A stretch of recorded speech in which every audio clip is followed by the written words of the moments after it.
Who's ready to talk about something not regarding Quinshon Judkins? We're going to switch topics altogether because I think everyone is getting, I would say, tired of the Quinshon Judkins conversation. It's not very old, but I don't think people will love to see more bad news about one of their rookie players who hasn't even stepped on the field yet for this team. So we're going to hit pause, call timeout on the Quinshon Judkins front, and we're going to talk about a different topic altogether, and that is Terry McLaurin trade rumors. The Washington Commanders wide receiver is looking for a new contract. He's entering the final year of a 3-year contract he signed back in 2022.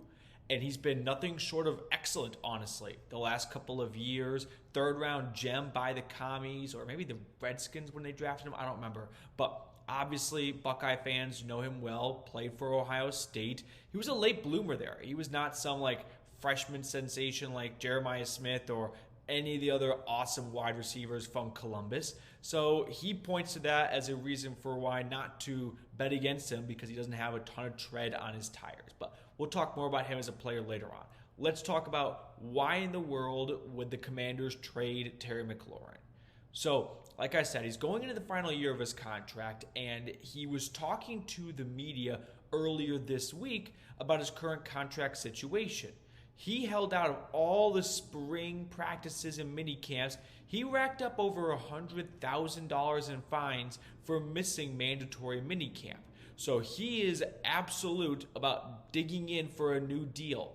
Kind of like Amari Cooper last offseason. Remember, he wanted a new contract. The Browns instead just guaranteed more of his money, didn't offer him any long-term contract, which, looking back, was probably a good decision by Andrew Berry based on how the year went for Cooper and the Browns. Now, getting back to Scary Terry, though, he said that there's no way he can see himself coming back on the field under the current circumstances of I want a new contract. And he said that there has been no negotiations, no communication, no contact whatsoever. So clearly a lot of frustration brewing from his side, because he's now airing this out to the public to try and get the fan base on his side to put some pressure on the team to reward the guy who put together 13 touchdowns and over 1,000 yards and 90 grabs or something like that last year in Jaden Daniels' rookie campaign.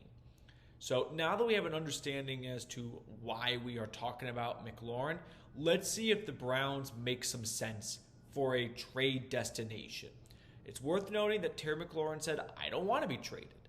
But he also added, it takes two to tango. So I don't think he's doing this to put some pressure on Washington for a trade. I think he's just being very genuine about wanting a new contract, wanting an extension, and knowing that this is going to put some pressure on the team. But does it make sense for the Browns to pursue Terry McLaurin?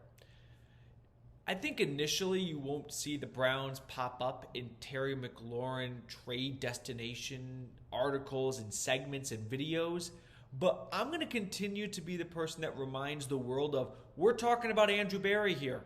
No one saw the Browns being involved with Brandon Ayuk last offseason until the Browns were involved with Brandon Ayuk last offseason and nearly offered up Amari Cooper in a trade for the 49ers wide receiver.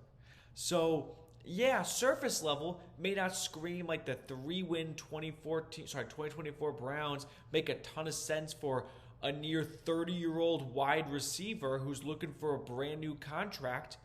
But I think Andrew Berry is, I won't say in denial, but borderline denial about the state of this team. Me personally, if I were the GM of a team coming off 3 wins with no clear direction at quarterback, I don't think making a move for a 30-year-old wide receiver who wants a brand spanking new expensive contract is the right time.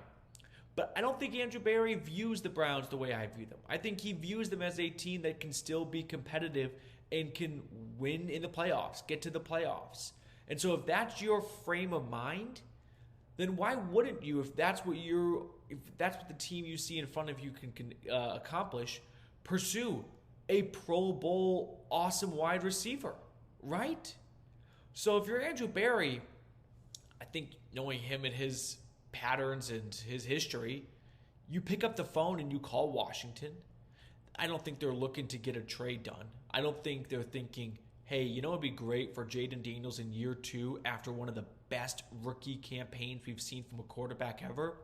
Let's trade away the guy that caught 13 of his touchdown passes. I don't think that's what's going through, I think it's Adam Peters, the GM in DC's mind right now.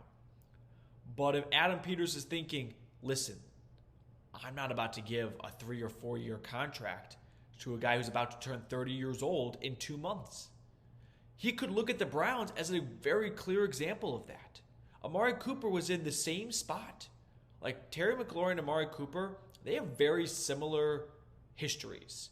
Neither player has dealt with major injuries, at least up until Amari Cooper this past season in the year. Like both guys have been very healthy.